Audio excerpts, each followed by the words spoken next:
I think a couple weeks ago, I saw one of my friends post at 2 in the morning. So you might be scheduled for 60 or 70 hours. The thing is, you don't need to go into Big Four accounting to get your CPA. I think that's one common misconception. When HR came to talk to me and said I had to take it down, I was no longer allowed to do any brand deals, partnerships, anything whatsoever.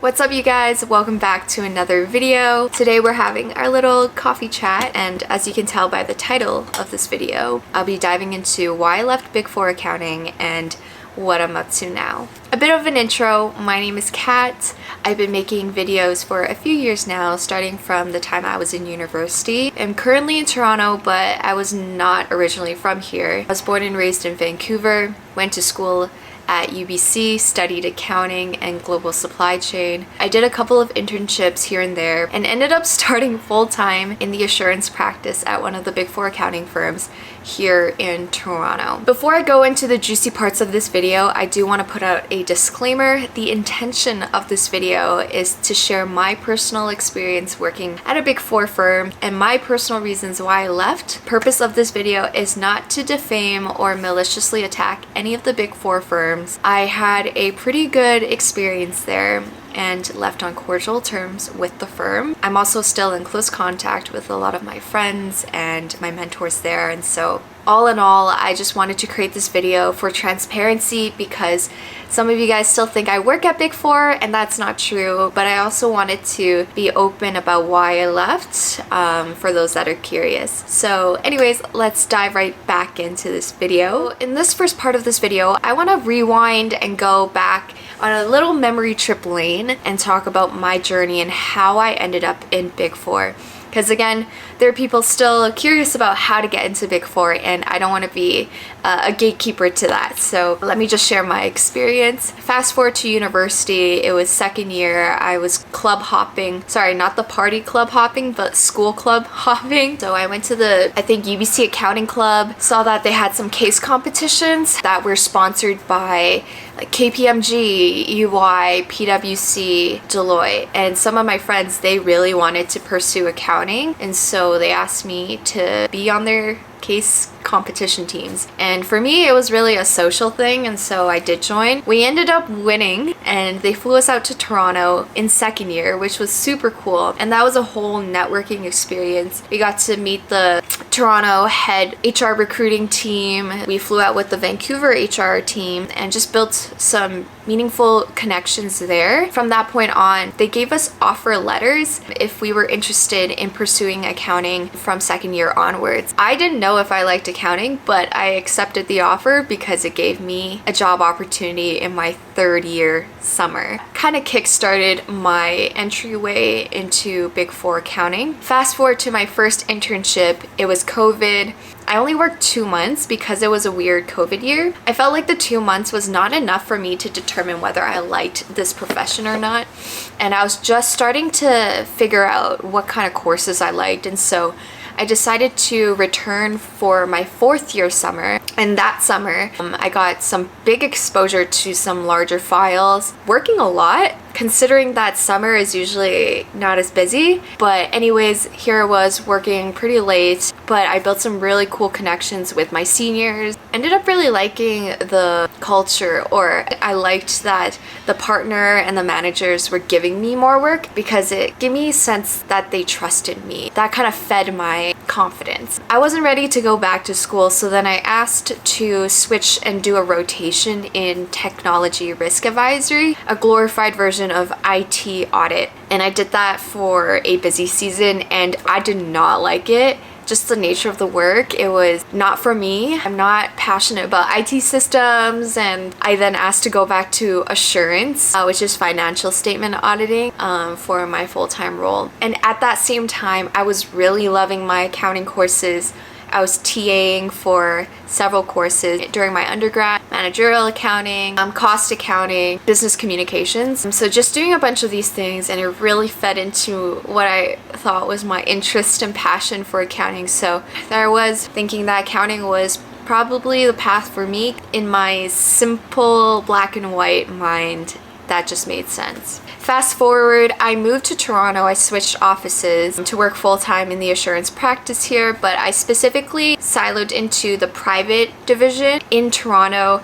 They have a lot of clients, and so they break up assurance into 3 sections. Private, where they report under ASPE, so for private businesses. Then they have the public companies, and then they have FSO, so financial services, like your banks and your insurance companies. So those are the 3 segments you can go into for assurance, and I chose private. For the most part, it was great. I think work-life balance is better, and I'll go into that in the second part of this video, compared to the other 2, which are notoriously known and infamously known to be really tough. My accounting journey started in second year university. I did a lot of networking and coffee chatting to land my first internship, but from one internship it sprouted to the next and then to my full-time role eventually. Next, I wanted to talk about just the work culture of Big Four and what your expectations can be going in there. Yeah, so in terms of the work culture, you might have heard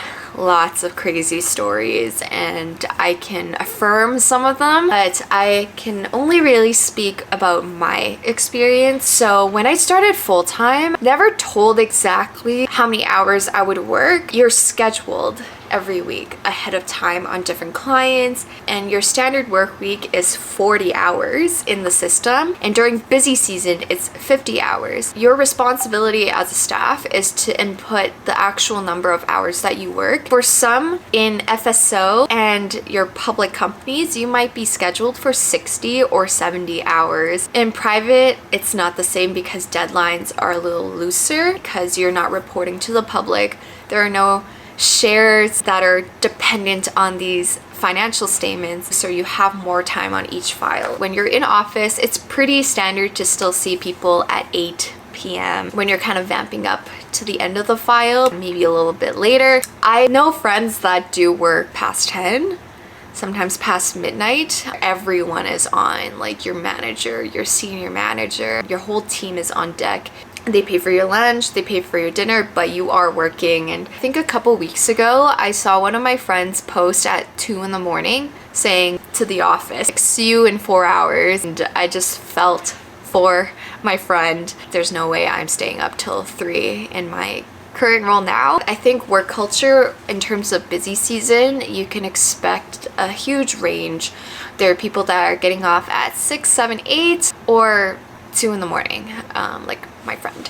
So it really depends on your client, depends on the team, and the expectations that are kind of set from top down. Anyone's gonna say anything about like, oh, that's a lie. Well, it's my own experience, so that cannot be discredited. But yeah, anyways, so I hope that clarifies anything about work culture. Now, the next thing I want to talk about is on the bright side, the things that I did appreciate about Big Four. You know, from my experience, I did have some really great takeaways that I think are impactful in my job now, and also just in general for life. Slow break. Gosh, it's hard sitting on the ground. One more sip. Alright, so things that I appreciated about the firm. If I had to categorize, it's 3 main things. Number 1, it expanded my network. I think Big Four accounting, the turnover cycle is pretty high, especially when you reach a more senior level. People just end up going into industry. I got to meet a lot of amazing, brilliant people when I was on my internship, when I started full-time. People that were a couple stages above me that have moved on into industry. And to this day, we are still great friends. It's just amazing to have them, you know, in your life, whether it's for whatever career, mentorship. I would just ask them like life questions, trajectory, you know, what are you up to? What's out there? You know, they're a couple steps ahead and they provide that insight, but also just the amazing friendships. Number 2, it taught me a lot about work ethic, what it looks like to grind. Now that I'm out of the environment, I am just excited to see how I can take this drive that I do have and integrate that with something that I'm passionate about, because I could see that can push me really far and find fulfillment in my career and enjoy the fruits of my labor. Literally, my friend from a Big Four company just messaged me saying, we're gonna go grab lunch in a month. The third thing that I wanted to highlight, the academic support that I got. So Big Four accounting, they're really supportive of their CFE writers. CFE exam is the last exam that you need to write. It's the all-encompassing 3-day exam in Canada that you need to write in order to obtain your CPA designation. And so all Big Four firms, super encouraging 2 months off to study, and in addition to that, they pay for and provide you with the study resources that other people in industry have to otherwise pay for themselves, use their vacation to take time off. So it really does put writers at an advantage. They pair you up with a buddy. They give you an amazing timetable too, like a schedule for your 2 months off, showing you how you can practice your writing and when to mark things. And I know that that helped me tremendously in passing my exam this past September. So really grateful for that. With that being said, there were also things that I wish I knew before going into the firm. Now, would it have changed my mind? I don't think so, but here are some things that I think, people should know, especially if they have passion projects and have other considerations outside of accounting. The first thing that I wish I knew was the amount of layers you have to go through for approvals in order to take time off. For example, your vacation, there is a blackout period when you are working during busy season, which means that from December until April, you are not allowed to take your vacation days because they need all staff on deck. If you are trying to get vacation though, you have to go through your team manager, your counselor, and your partner. You have to get a signature and submit that to HR before they can possibly grant you the time off. And so as you can imagine, if you have some personal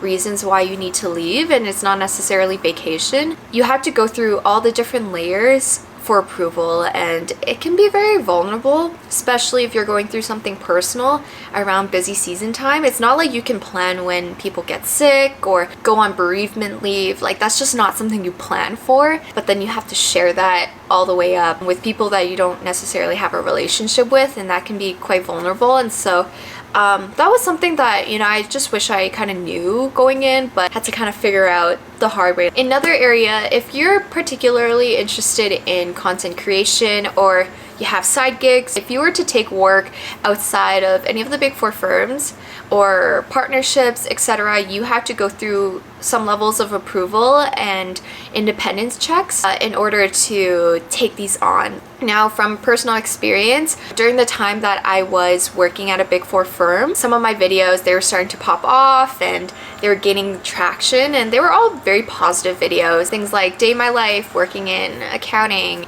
There were no malicious things. It's all like me just, typing on my keyboard, nothing confidential being said, but the fact that I was associated to the company, that somehow made its way to legal.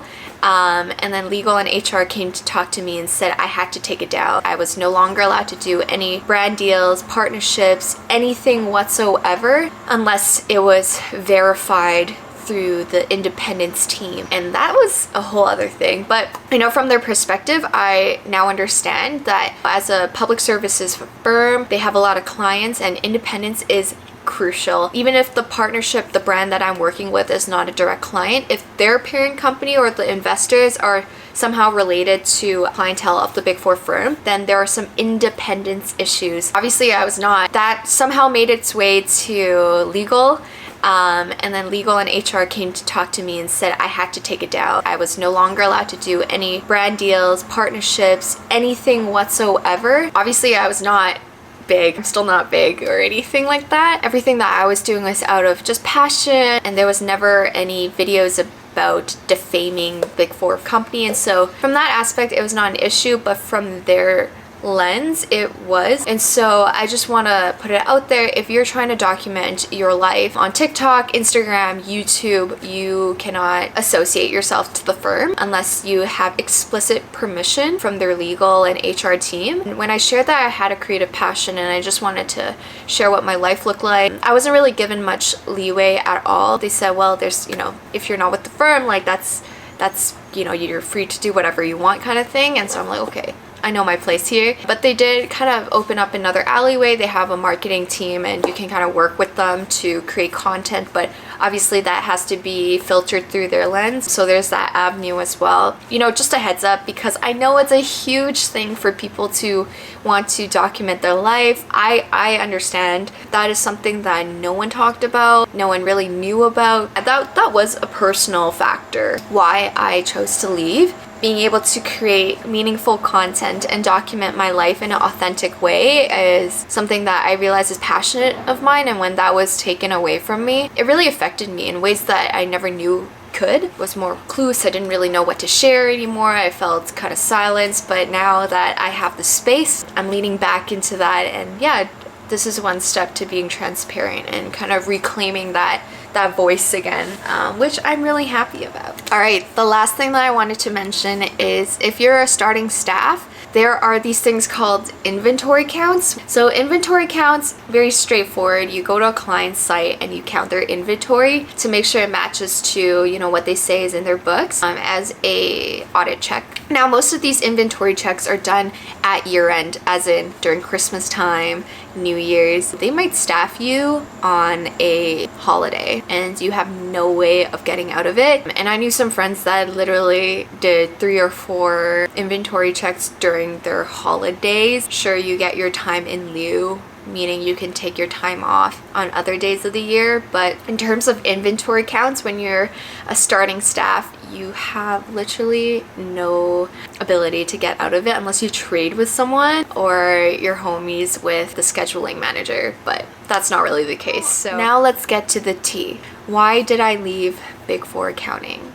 I said a lot of things earlier in this video, and something that I want to circle back to is the influencer / content creation area. I left the firm at a really good time. I was actually headhunted. I wasn't actually looking to leave Big Four. I was open, but I wasn't actively looking. To be honest, I had a pretty good experience working there in terms of work-life balance. I think the one thing that really pulled my heart though was my inability to create content relating to my work. And you know, I have so many other things I could talk about, but the fact that work is, you know, 8 to 10 hours of your day, and I wasn't really allowed to associate myself to work, take on really cool partnership / brand deals, that really stifled my ability to grow, you know, my platform and feel like I can connect with you guys in an authentic way. I also couldn't really talk about what I was going through while I was in that situation, and so through the several months I was just kind of silenced, and eventually I grew a little bit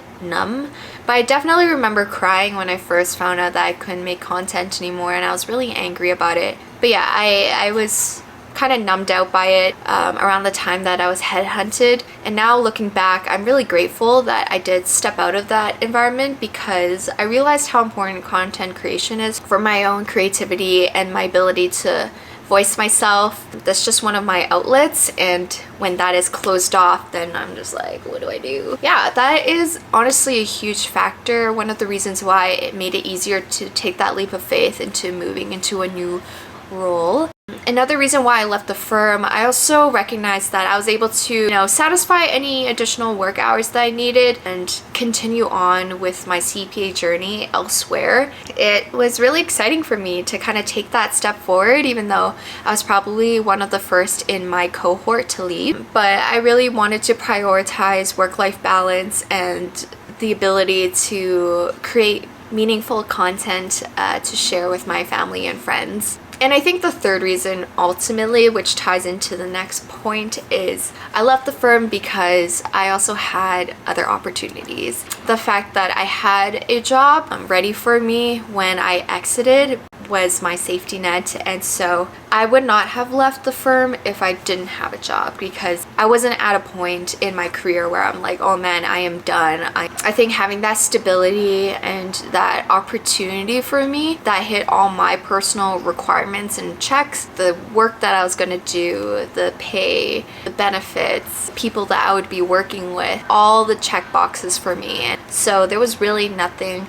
that was keeping me at the firm. So that leads me to the next part, what's next for me. I'm currently working as a financial analyst at a tech startup. And to this day, I'm still continuing, still learning what it is that I'm incredibly passionate about. I think for the time being, I'm still pursuing work experience and figuring out, what I do like, what I don't, while actively and pushing forward my passion projects. And I don't know what that means and where that's going to lead me. In terms of my CPA, more than the letters itself, it's taught me so much about perseverance. And we're near the end of the video, but I think the last question that I would like to address is, should you go into Big Four accounting? And it's really hard for me to answer, but in the end, all I can say is you gotta think for what's best for yourself, what you really want to do and pursue. I think you've heard enough stories about what work-life culture can be like. You can just search on YouTube and TikTok, Instagram. It comes down to prioritizing what's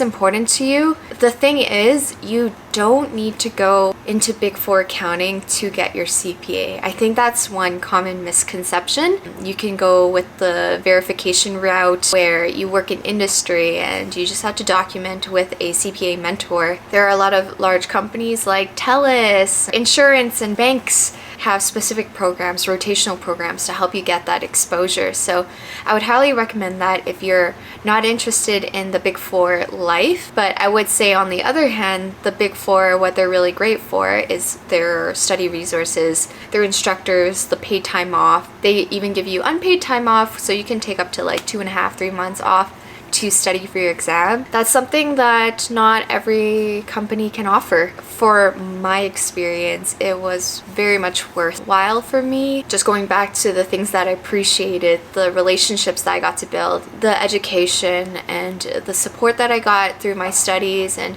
it's more than just the letters, it's the lessons that it taught me about perseverance and hard work. Last but not least, I do believe that working at Big Four helped with my resume and being a competitive candidate for other jobs in finance/accounting. And so I am really grateful for that. And for those reasons, I, have no regrets pursuing this path and having this in my experience. But at the same time, I am ready for my future and I'm ready for the next steps. Thank you guys so much for watching. I hope I answered a lot of your questions, but I'll see you guys in the next video. Bye!